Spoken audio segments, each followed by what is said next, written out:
അമൃത, UDF-നെ സംബന്ധിച്ചിടത്തോളം നിരവധി വിഷയങ്ങളാണ് അവർക്ക് തിരഞ്ഞെടുപ്പിൽ ഉയർത്തിക്കാട്ടാനുള്ളത്. അതിൽ ഏറ്റവും അവസാനമായി KC വേണുഗോപാൽ നടത്തിയ പ്രസ്താവന LDF വലിയ ആയുധമാക്കുന്നുണ്ട്.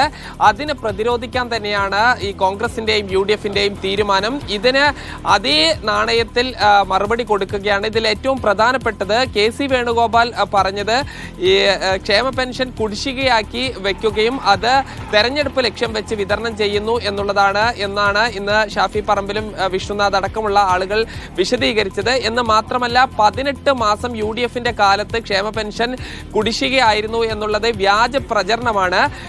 18 മാസം എന്ന് പറയുമ്പോൾ 1.5 വർഷമാണ്. ഈ 1.5 വർഷത്തിനിടയിൽ ഒരു അടിയന്തര പ്രമേയം പോലും നിയമസഭയിൽ നൽകിയിട്ടില്ല. നിയമസഭാ രേഖകൾ ഉൾപ്പെടെ കൊണ്ടുവന്നാണ് ഈ UDF അവരുടെ പ്രതിരോധം തീർത്തുകൊണ്ടിരിക്കുന്നത്. എന്ന് മാത്രമല്ല, ഏറ്റവും അവസാനം ഇന്ന് നമുക്കറിയാം ഈ പെരുന്നാൾ അവധിയുമായി ബന്ധപ്പെട്ട് ഉള്ള ഒരു അപ്ഡേറ്റ്. പെരുന്നാൾ അവധി കലണ്ടർ പ്രകാരം 6-ാം തീയതി ആയിരുന്നു. എന്നാൽ അത് പൂർണ്ണമായും ഒഴിവാക്കി 7-ാം തീയതി മാത്രം അവധി നൽകി.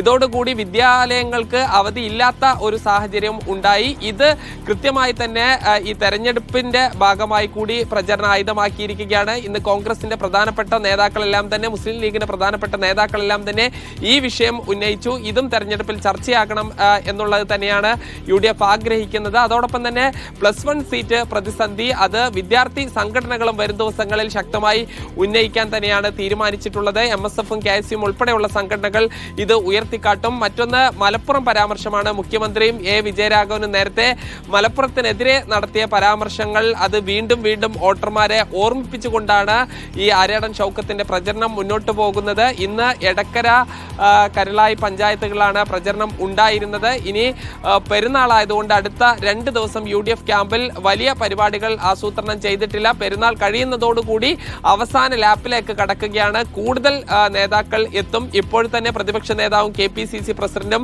KPCC-യുടെ ഈ വർക്കിംഗ് പ്രസിഡന്റുമാരും മുസ്ലിം ലീഗിന്റെ പ്രധാന നേതാക്കളും എല്ലാം തന്നെ ഉണ്ട്. ഇനി ഏറ്റവും അവസാന ലാപ്പിൽ ഒരു പ്രിയങ്ക ഗാന്ധിയെ കൂടി എത്തിക്കാനുള്ള ശ്രമമാണ്. പ്രിയങ്ക ഗാന്ധി കൂടി എത്തുന്നതോടുകൂടി UDF ക്യാമ്പ് വലിയ ആത്മവിശ്വാസത്തിലേക്ക് പോകും എന്നതിൽ സംശയമില്ല. അമൃത.